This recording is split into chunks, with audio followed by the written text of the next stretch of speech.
Hey, I'm Jackson, and today I'm going to talk about why I think that schools or some methodologies fail to bring the speaking component into their approaches. Because this is one of the biggest concerns that students, when they come to me, they say that they haven't been having enough conversation in their lessons, they haven't been having enough opportunities to speak and to try to use language and stuff like that. And I do understand that very deeply, I think, because I have worked at those schools that use those approaches and that have the same problems, the very same problems of not making room for students to speak and to speak truly. And then now I think that we can talk about what is this speaking? What does this entail? And so first things first, for me, speaking is very different from answering questions.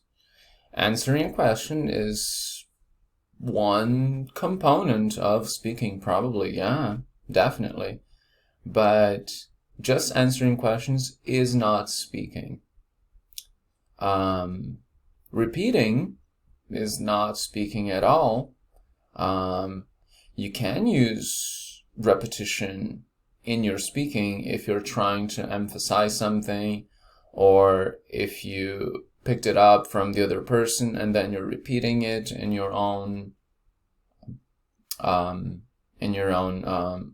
language, in your own sentences, because you're practicing it. But then again, you're not just repeating. You are repeating it inside of a sentence that has a purpose, a function, or something. So then, what is speaking? And I think that speaking is this thing that resembles swimming. It's an ability, so it's not a set of clear things that you need to do. It's just an ability that will be used once you are inside of the pool. And the pool could be a social interaction, an interaction with someone of any kind. And that's when you're going to listen to them, come up with your own ideas or responses or comments, and you are going to ask questions as well to show interest. You're gonna do all of the interaction things that you probably do in your mother language, but now in another language, in the language that you're learning. And this brings a lot of difficulties, and this is why this has to be built into methodologies. This has to be in there. This has to be in the learning process.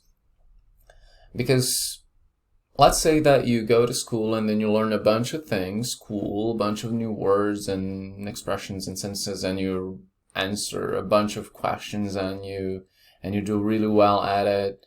And then you go to the street and you go to the drugstore in a new country, and you're trying to buy whatever medicines, and then the person asks you a question that you never expected, and then you get lost. So this is one of the dangers. You're getting a lot of knowledge in the language, but you're getting no practice, or you're getting no challenges that would prompt those things to be used. And I think this is a problem, because then when you're in real life, you're going to be lost because you have never used those words, expressions, and language in unexpected situations.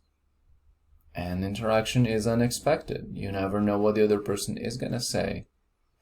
And you never know what you're going to say, because it's also going to be kind of random or created on the go. So just some thoughts for you.